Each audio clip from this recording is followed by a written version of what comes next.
Kali ini saya bersama-sama dengan pemilik usaha yaitu owner dari Injeksi Laptop Kupang, yang dimana kali ini kami dari kelompok mata kuliah PIO, saya bersama dengan teman saya Om Kibani dengan tugas luaran mata kuliah wawancara uh, terhadap pelaku-pelaku usaha yaitu yang dimana kami memilih topik uh, inovasi jadi transformasi usaha.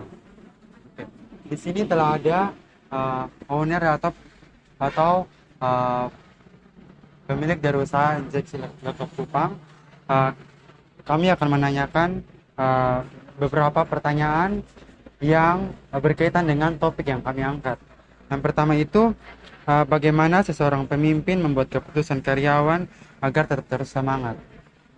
Oh ya, itu berarti namanya pola untuk memotivasi karyawan.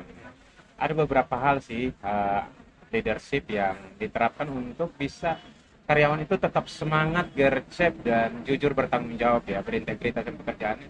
Tentu yang pertama ini secara konvensional ya, satu pendapatan yang layak itu udah pasti. Jadi kalau pendapatan yang layak dia berpengaruh terhadap kinerja karyawan yang bagus.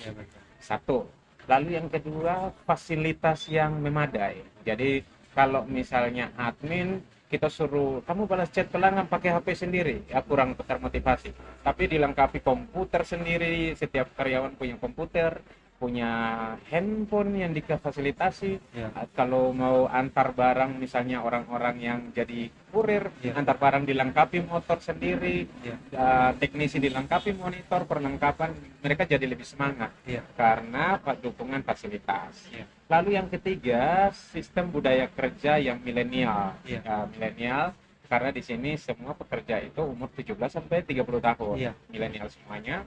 Jadi budaya kerja yang dengan pendekatan milenial ini penting. Misalnya kami di sini pagi-pagi itu harus berdoa dulu, lalu sebentar olahraga dulu. Oh. Jadi pagi-pagi itu wajib olahraga dulu, kita olahraga keringat supaya vibes suasana hati oke, badan segar, tatapan mantap dengan pelanggan, terutama sesama kita. Ya. Nanti next ada berdoa bersama. Lalu kalau ada waktu-waktu kosong kita main PS bareng, main game sama-sama, bikin cerita-cerita kocak kayak sudah stand up comedy macam-macam, jadi lucu-lucuan, tapi pekerjaan tetap serius gitu. Sore-sore kita berdoa dulu. Ada hari-hari free itu kita pakai untuk jalan-jalan, ada event-event di luar. Jadi mereka lebih semangat karena tidak monoton, karena situasinya fleksibel dan nyaman. Jadi 3 hal itu. Satu, pendapatan harus oke. Yang kedua, fasilitas harus memadai. Yang ketiga, vibes atau budaya kerja harus milenial banget.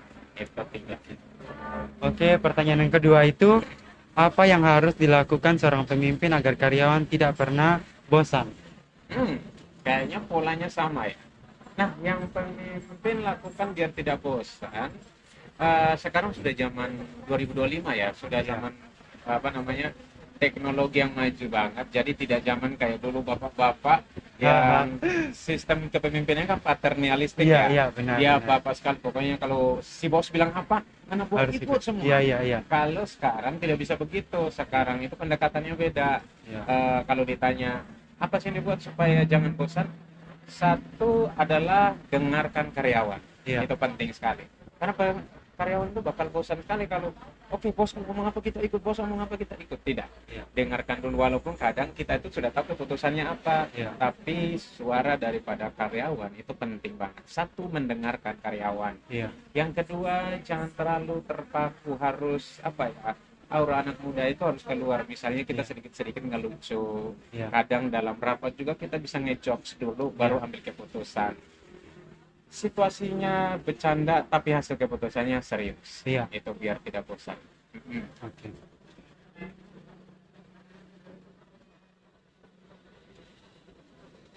Oh, yang ketiga itu bagaimana seorang pemimpin uh, membuat karyawan tetap terus semangat agar kinerja dari karyawan dapat meningkat. Kayaknya kembali ke pertanyaan pertama ya. Oh, iya. Karena supaya kinerjanya bagus dan kinerjanya meningkat Iya. ya. Itu sama. Finansialnya harus oke, karena Iya. semua orang yang cari kerja itu Iya. pasti kan pengen pendapatan bagus.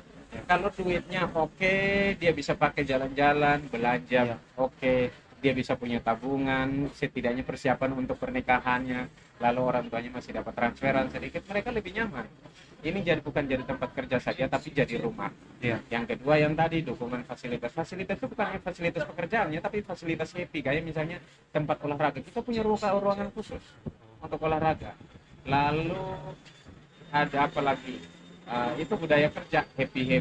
Jadi kerja sambil happy, tapi targetnya tetap sesuai. Gitu. Oke.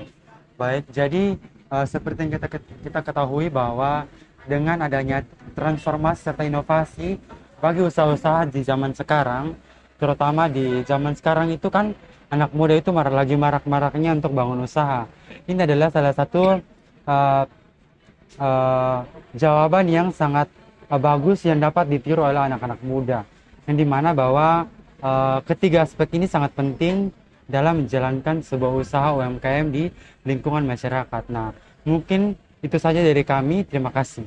Oke, terima kasih Kak Terima Rona. kasih.